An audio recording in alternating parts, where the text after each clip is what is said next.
هذه الفتاة في الحقيقة أحرجتني، حتى كتبت عكس أخجلتم تواضعنا، لقد أحرجت يا طل غروري، أحرجت غرورنا، يعني عكس أخجلتم تواضعنا.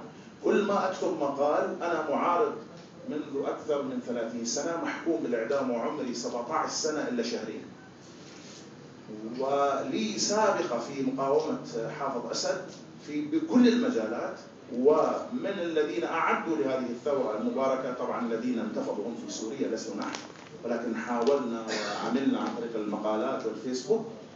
ومع ذلك وأنا كتبت أكثر من 170 مقال في الثورة السورية المباركة، ومقالاتي تقرأ على الأرض وأحرص على أن توزع على الأرض. بعد كل هذا أنا الذي يعني أعتبر نفسي إنه حاجة كبيرة، كل ما أكتب مقال يبعث لي واحد شو بتقرأ بقتل الملوحي، له مقال شو رأيك عنيف وقوي جدا، يقول لي جيد بس شو بتقرأ بقتل الملوحي. نكتب أمر، كتبت مبادرة سياسية اعتبرتها مبادرة سياسية ضخمة، يعرفها بعض الإخوة المطلعين على كتاباتي، ضخمة جدا، أرسلتها وزعتها توزيع هائل جدا على المعارضين. أحد المهتمين كمان أرسل مبادرتك يعني جيدة بس في أخبار عن قتل الملوحي لو سمحت، شو بتقرأ بقتل الملوحي؟ يعني كلما أردت أن أظهر اسمي وأظهر أنني يعني كاتب قلم الثورة سميت من قبل البعض كذا وكذا، وتخرج لي قل الملوحي في الواجهة لتصرف مني الأضواء، وبعد ذلك ما كان مني إلا أن أقول لقد أحرجت غروري هذه الفتاة، وحق لها أن تفعل ذلك، وحق لها أن تفعل ذلك. لماذا؟ هذه الفتاة تابعت أمرها بالتفصيل قبل الثورة، قبل الثورة بسنين، تكتب تقول للحكام مباشرة أنتم لستم حتى من بني آدم، أوصلت الكلام إلى هذا المستوى. قالت للحكام وهي في حمص وعمرها أقل من 18 عاما في وقتها، تكتب تقول نحن لا نشعر بالأمان بوجودكم. هذا في تقديري قمة في الوعي، أنه الدكتاتوريات أو ما كان يتحدث عنه بشار وأبوه أنه في سوريا أمن، تستطيع الساعة 4 الفجر كذا تطلع تمشي بالشارع ماشي، أو تروح تشرب مثلا مدري وين لا سمح الله، يعني في أمن في استقرار في سوريا. هي قالت لهم في تلك الأيام نحن لا نشعر بالأمان بوجودكم، وقالت أمور كثيرة.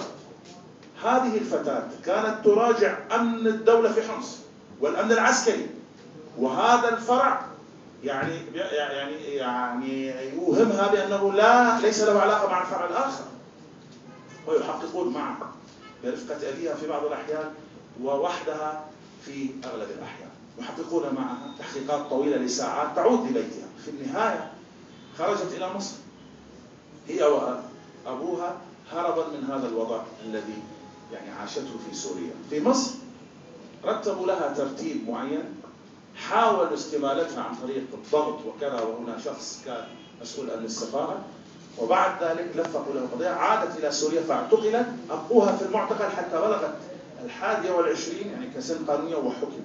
ومتى حكمت؟ حكمت قبل أشهر قليلة، يعني بعد بداية الثورة المصرية أراد بشار أن يربي الناس فيها، يقول أنا لا أبه حتى هذه الفتاة التي تكلم عنها العالم لأنها يعني فعلا ضحية الرأي وكذا، ومع ذلك أنا أحبسها ولا يعني ولا يهمني عقبى ذلك. طبعا نحن عندما نتكلم عن العواقب لا يوجد مدعي يقول أنه لا يخشى عواقب ما يصنع إلا الله تبارك وتعالى، لا يخاف عقباها تبارك وتعالى.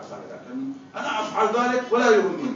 وكان فعلا اعتقال طل الملوحي وأنها حكمت قبل الثورة بأسابيع كانت مسمار في نعش هذا النظام الساقط قطعا يقينا بإذن الله تبارك وتعالى.